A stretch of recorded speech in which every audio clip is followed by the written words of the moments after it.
Bo miało być inaczej, miała być ta sama podciągówka co wczoraj, ale rok temu, a wyszło jak nie wyliczać. A wyszło jak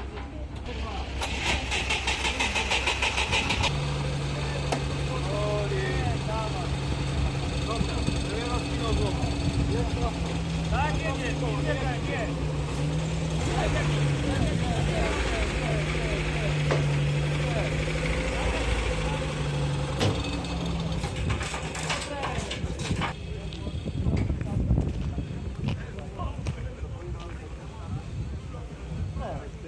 W tamtym roku będzie super, nie? Tak nam Hej, nie śpicie jeszcze? Nie śpicie jeszcze. No, jeszcze nie śpicie? A, motorem. Przecież my tu nie przyjechaliśmy z No, co tu robicie dzisiaj? Integrujemy się. Bardzo dobrze. Witamy wszystkich, co przyjechali do nas już w czwartek. Witamy również! Dla ciebie też!